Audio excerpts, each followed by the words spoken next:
Hello everyone, welcome back for another R Cooper Bro video, and today we have the big one. As they said on SpongeBob, we have the big one. So as you can see, I have, oh actually you kind of can't see it all that good. I am gonna go around and like kind of show off some of the gear that I got. I'm not gonna do those classic layout, well I could look into it, but those classic layouts that everyone does, it's not a bad idea. I would do it outside if there wasn't inches and inches of snow. So that's gonna be a toughie. But what I am gonna do is, because this is such a big, important video, not just for me, but for hopefully helping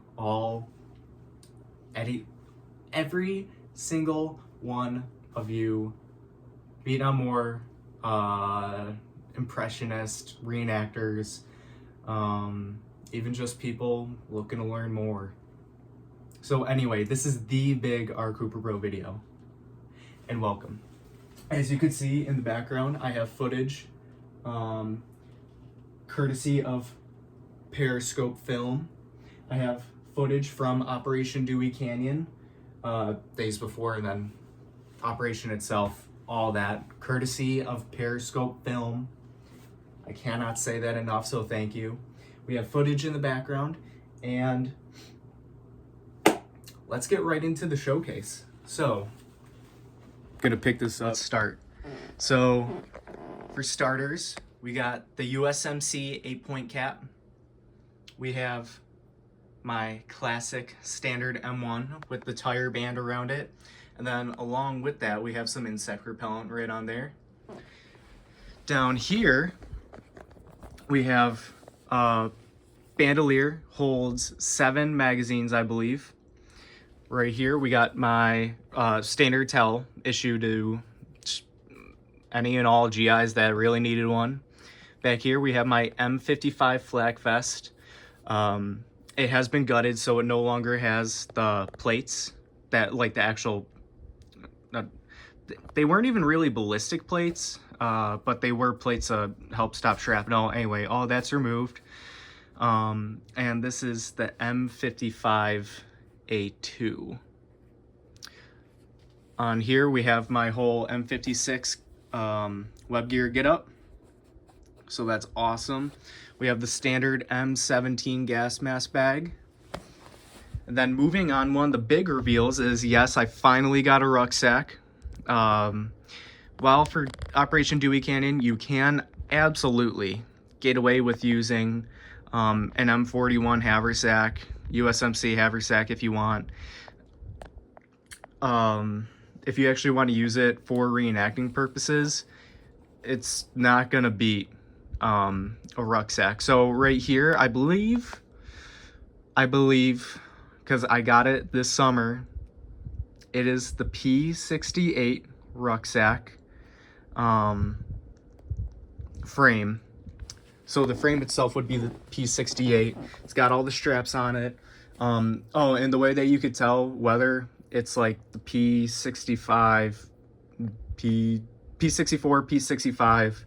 P65, compared to like the P67, P68 rucksack frame, is the earlier versions are going to be welded, while the later versions are going to be riveted, I believe. Yes, that's true. That's definitely got to be true. Anyway, continuing on. Got the shovel right here, which I just put in to show off in the video. Personally, if I ever had to use this, I would not carry the shovel with it. This is just for making appearances look nice. Right here, we got the M67 2-quart canteen pouch with the canteen in it. And this material is made of the newer nylon stuff. Now, in terms of a Marine having it in 1969 for Operation Dewey Canyon, to be quite honest, it's not going to be all too likely. Not saying it's impossible. It's not going to be all too likely, though, but it can happen. And this also, just keep this in mind, this rucksack setup is pretty much universal for literally any operation or impression that you want to reenact for the Vietnam War, this rucksack setup is extremely universal.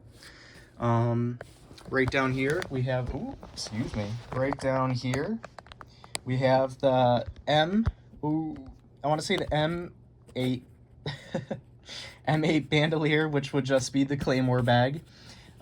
Instead of Claymores, I have canteens in here. You're gonna notice with this kit, I am carrying a lot of water, a lot of canteens.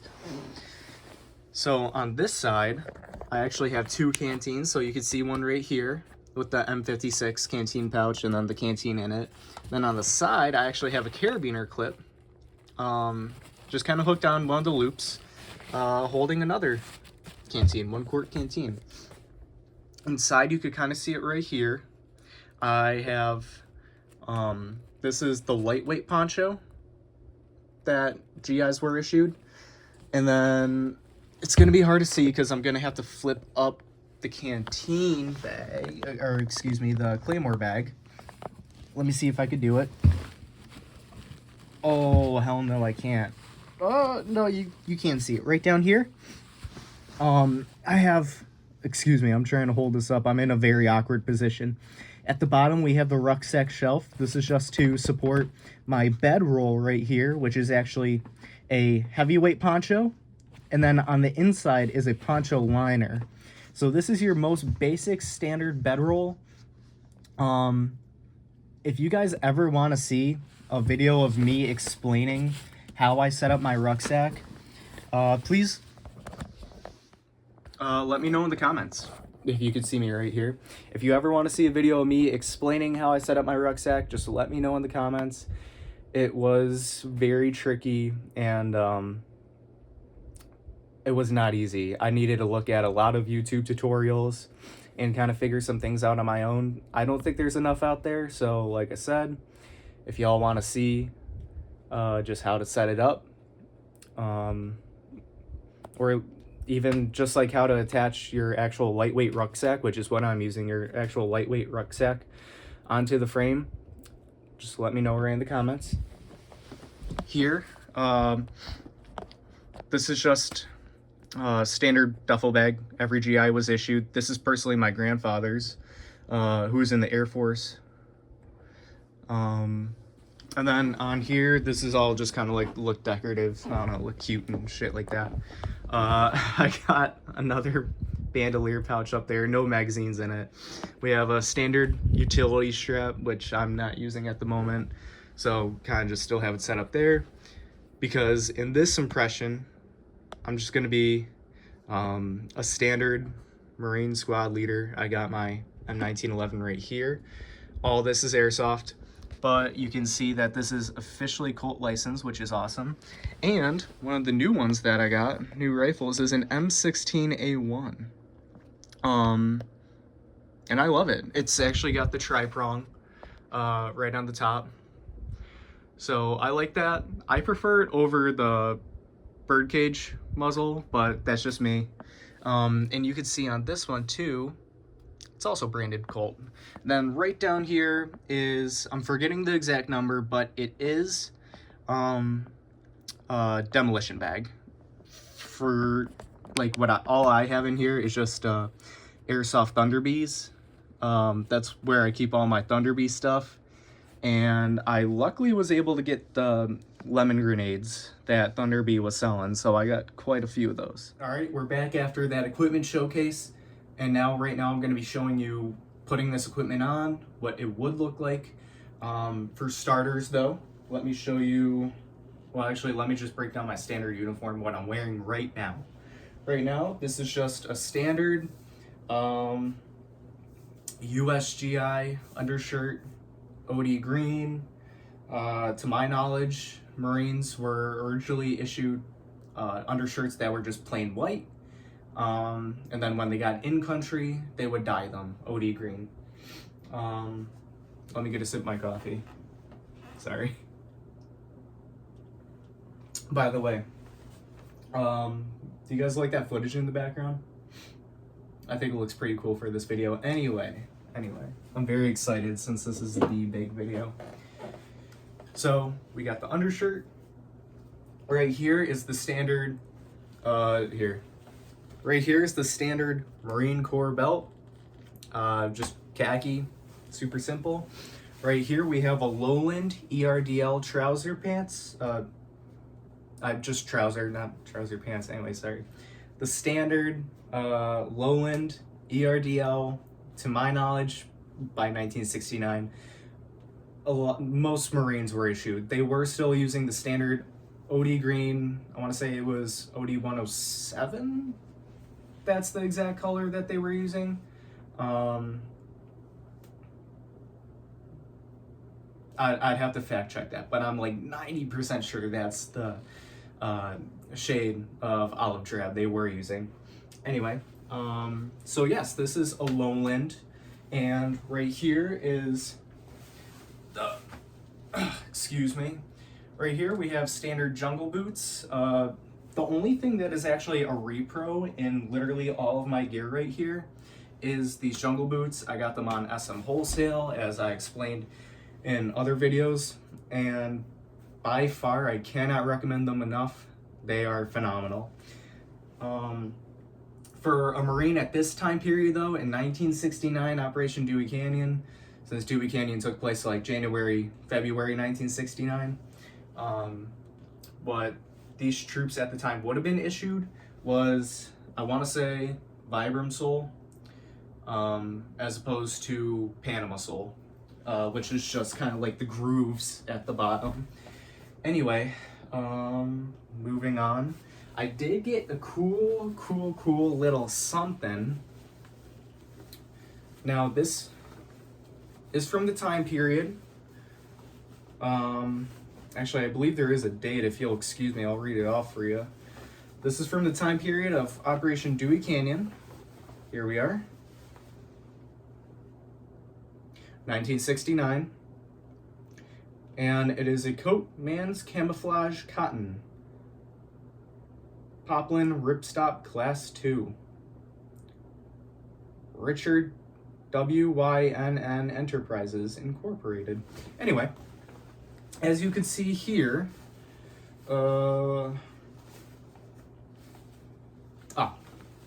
as you can see here, this says, hold on, sorry. It says, you can't really see it. It does say Eastern Costume Company. So at some point in time, this must have been used, just like for a uniform on a movie set or maybe TV show. Anyway, this is legit though.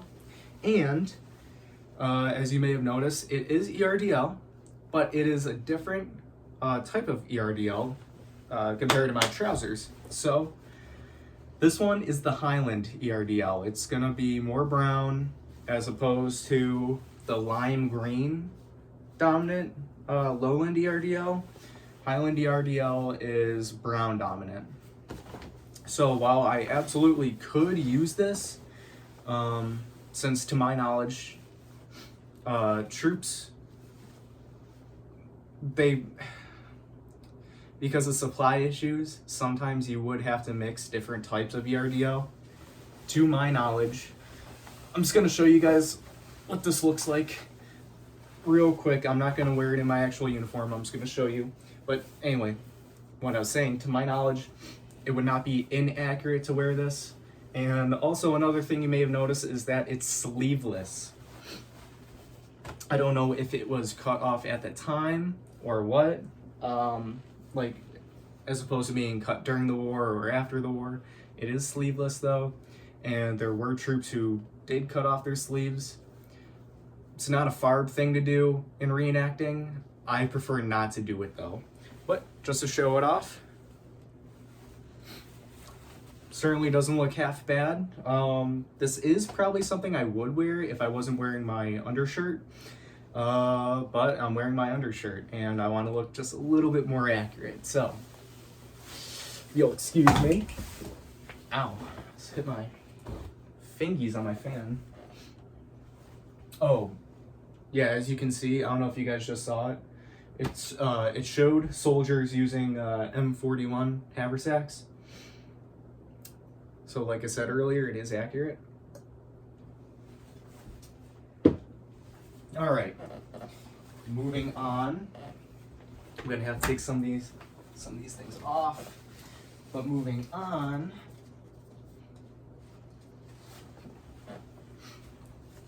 I would just put on my standard towel around my neck. Good for keeping me cool. Supposedly, if it gets wet enough, it's eventually just gonna become so padded down. It doesn't really do anything. So I like the feel of it though. When I have my load equipment around me, I wouldn't say it necessarily braces it all too much, but I feel like it does, maybe just a little bit. That's me. That's personal preference. So then I'd have this just around my neck like this. I wouldn't put it under my undershirt though, because sorry. Oh, forgot.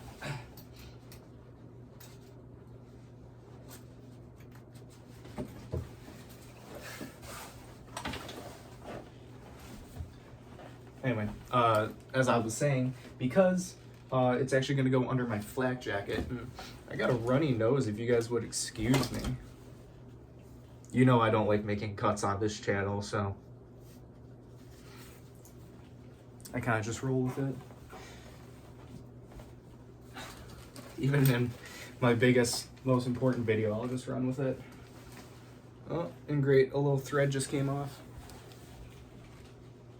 Shit's breaking as we speak. So, what most Marines did is put their M56 equipment underneath their flak vest. It would not be inaccurate to put it over. Marines did do that. I personally prefer to put it under. Makes me feel a bit more comfortable, and it just makes things like my bandolier easier to reach for and maneuver with it, all that kind of stuff.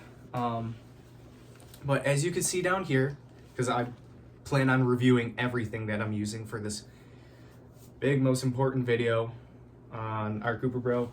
There's also, has there been ads in the background? I just realized that. We'll continue on. I'm not getting any money from that, so I couldn't give a shit about money anyway. Anyway, right here we have the Carlisle bandage pouch, which some Marines would still have by this time. So I'm deciding to use it. Some Marines would still have it, and I'm using it. My 1911 holster, which I would just keep my standard 1911 in. Now remember, for this impression, I'm just going as like a basic USMC, 2nd Battalion, 9th Marines, squad leader. That's kind of what that's just the whole get up that I'm doing. So anyway, moving around, I have another canteen right here, and then in the back I have my jungle first aid kit, which is also just abbreviated to JFAC. Every Marine was issued one. They would always have it on them, like literally at all times, so you do need it. And I just choose to keep it in the back because it's easy. I know some guys keep it on their flak vest if they want. I prefer to keep things off of my flak vest because in the instance I need to ditch the vest, then it's pretty easy to do. So, moving on, another canteen, like I said. And then right here I have my M7 bayonet. Is it M7? Ooh. Anyway, this was hard to track. I believe it's M7 bayonet. This was actually kind of hard to track down. But I did get it in a lot with that Highland ERDL top. But it is a bit bayonet from the Vietnam War. And funny enough, it even fits onto my M16, excuse me. So it even does fit onto an airsoft one, which I think says something about the quality of this M16, if anything, because that is pretty impressive that they made it so that an actual bayonet could fit onto there. But even if you don't use an M16, a bayonet is just good to have all around, because never hurts to have another weapon, I guess, when you're in the jungles of Vietnam. And then right here is my 3-cell grenade pouch. Now, you would notice from my Grenadier loadout, everything I use there, I'm using now, just because what I got is pretty universal. Marines, by this time, were still using the 3-cell grenade pouch, and I would normally keep grenades in there, and I'll even show you guys some of my lemon grenades, which is where I would put, like, I'd put them in here. I'll do that later, though. So, continuing on. This is my gas mask bag. Now in this instance, and what most Marines did at the time, was they ditched their gas mask and just used this in favor of just something else to carry stuff in. So allow me to put it around my waist. I should have done it, hold on. I could do it with my equipment on. But I would recommend doing it with your equipment off. As you know, I always have a struggle putting this thing on. Although, fortunately, I do know how to put it on accurately now, so that's definitely cool. And that's actually from comments from my viewers, so thank you very much.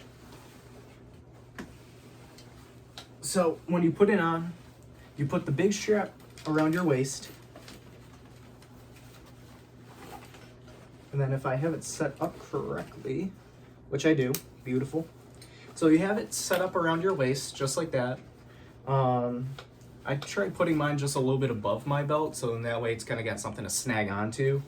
But really, as long as it's like semi-tight, it's not gonna fall off, especially when you take the smaller strap and you loop it around your leg.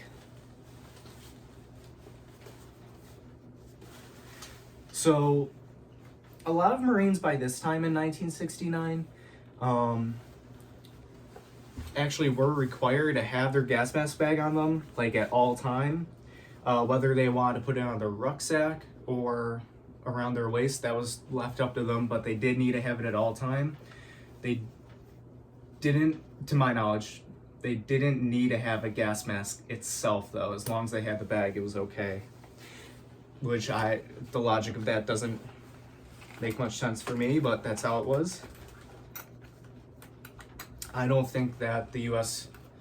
Military in Vietnam was necessarily going for efficiency. In fact, not a lot of things made sense. So, I have it. As you can see, I still have my bayonet right here. And it does get in the way a little bit, but as long as I have something where I could just, as long as I have a bag where I could carry more gear, for me, that's good enough, because you're gonna need a lot of gear. In fact, most guys would just carry ammo in theirs, to my knowledge.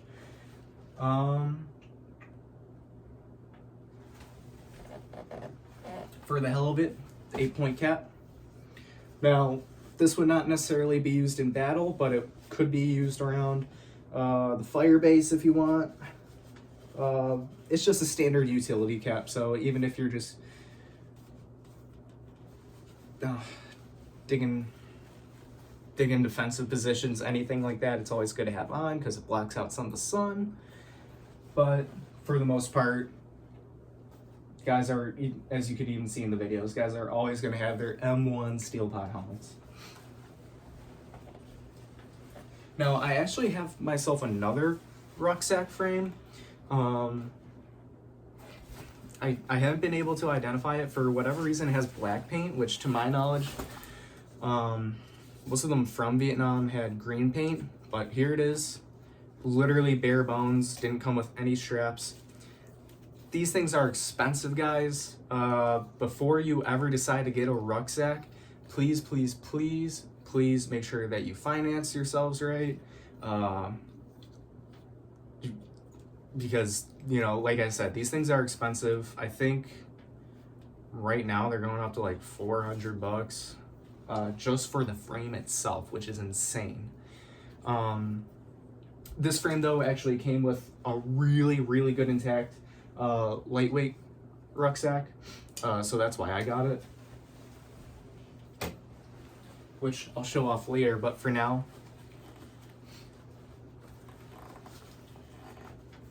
excuse me, but for now, M55 flat vest. This one is actually post-war. For anyone looking to do USMC 1969, just reenactment or impression, you're pretty good with getting away with. Keep on hearing the squeaking, sorry.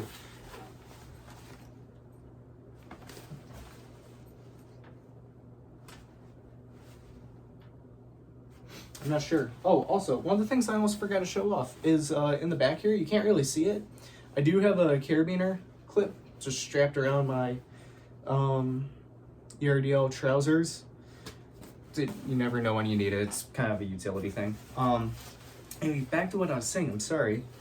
For anyone looking to do a Marine impression for Vietnam, if you want to use a post-war M55, to my knowledge, for the most part, you're going to be able to get away with it because it's pretty much same material, same production. That goes for the M55 A2s.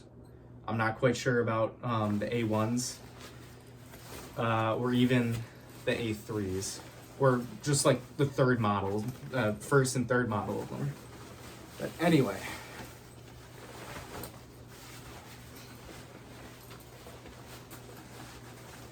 Putting this on.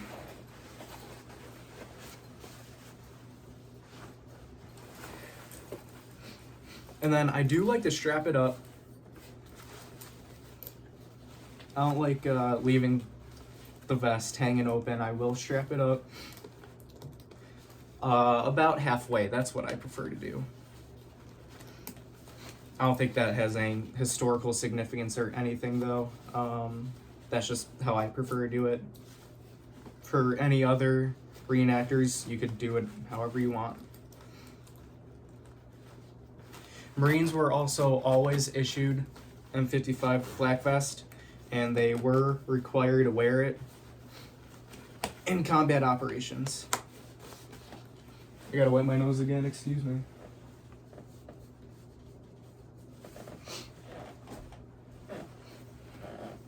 So, and here we are. Now, this is just a standard Marine uniform for 1969 in general. Anyone could use this, but like I said, I gotta keep on reminding you that I'm personally reenacting a 2-9 USMC uniform for Operation Dewey Canyon. But moving on, I would put my bandolier around, and this one is dated 1969. If I remember correctly, I believe I prefer my bandolier on this side. There we are. Pretty good, pretty good, pretty neat. Okay, and like I said earlier, for the shovel that I put in my rucksack, you could leave it there if you want. I personally won't carry one with my rucksack. I just kind of put it there as an example.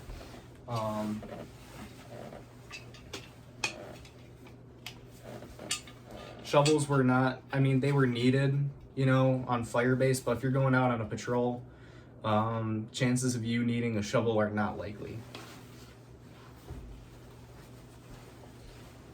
Okay. So this rucksack is heavy. Heavy. This essentially has all of your basic necessities that you would ever need on a combat patrol in Vietnam. It's got a ton of water. Because like I said, even got 1 quart hanging off from a carabiner, 1 quart hanging off on this side, 2 quarts hanging off on this side. I got 2 quarts in my Claymore bag, and then I got 2 additional quarts hanging on my web gear. So I got a lot of water. In Vietnam, soldiers needed as much water as they could possibly get at any time possible, so you can never carry enough. But yeah, this is hefty. It's even got my bedroll in it like I showed before.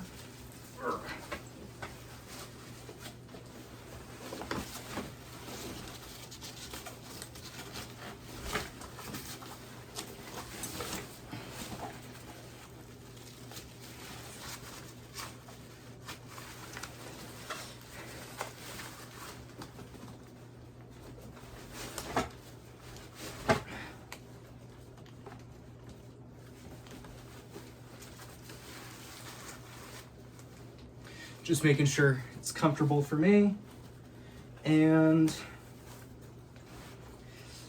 doesn't feel all too comfortable with the web gear. I don't know what's up. I did actually wear this before, test it, just make sure it feels fine, and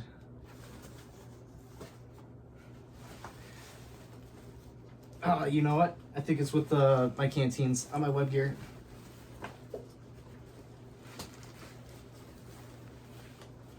Whatever, they'll just be inside, that's cool.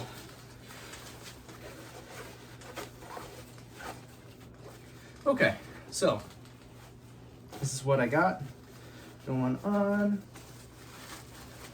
And I'll just do a little rotation for you. I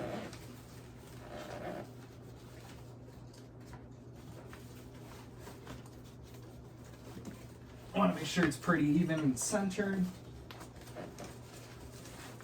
Now, if you're looking at this and saying, wow, that does not look very comfortable, you are absolutely right. It is not very comfortable. In fact, this isn't the first instance of the US military trying to make just an efficient rucksack.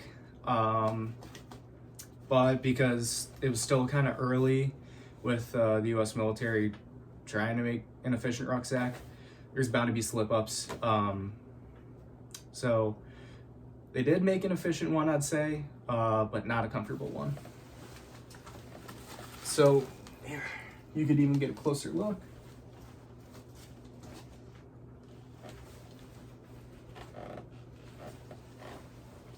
Then my M1 helmet.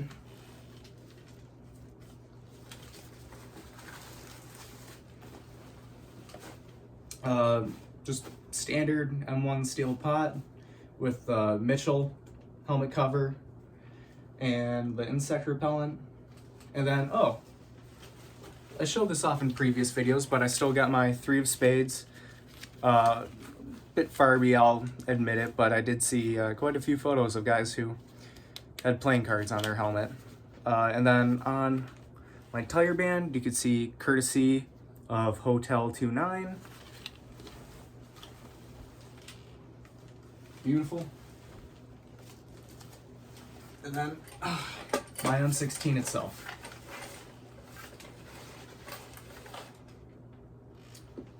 Oh great, another ad.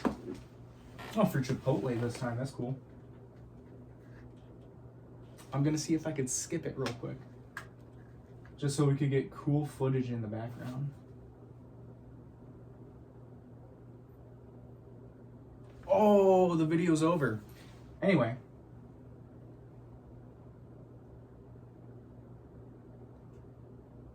I'm kind of interested to see what's about to film. This one has been declassified. Anyway, something cool. At least we got some footage in the background. So, this is basically the standard get up for a soldier belonging to the 2nd Battalion, 9th Marines. For me, I'm specifically doing hotel company during Operation Dewey Canyon, which was in 1969. So I'm proud of this get up. It took me a long time, a few years to actually complete it. but I can actually say it is complete. I feel good about it. Oh, also, for anyone wondering why I don't have jungle top on, that is because not all soldiers wore the jungle tops. It got really hot. In fact, most chose not to wear it because they already had their flax on. You would just get super sweaty and bogged down. So that's why I don't wear one. But as I showed, I do have a ERDL top. Anyway, let me do my rotations.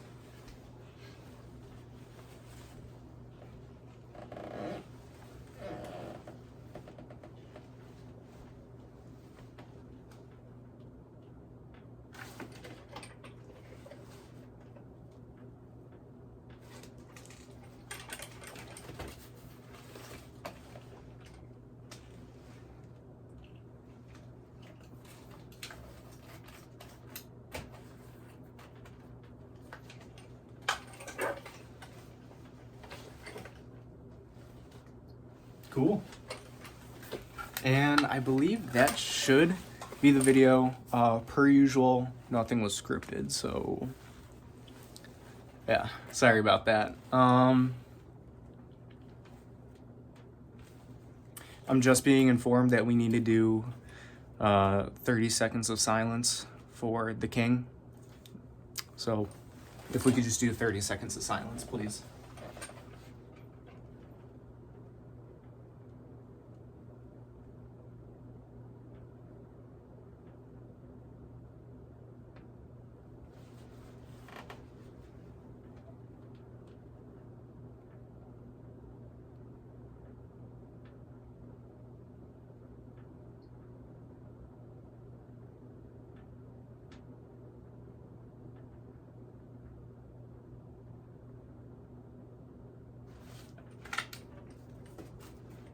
All right.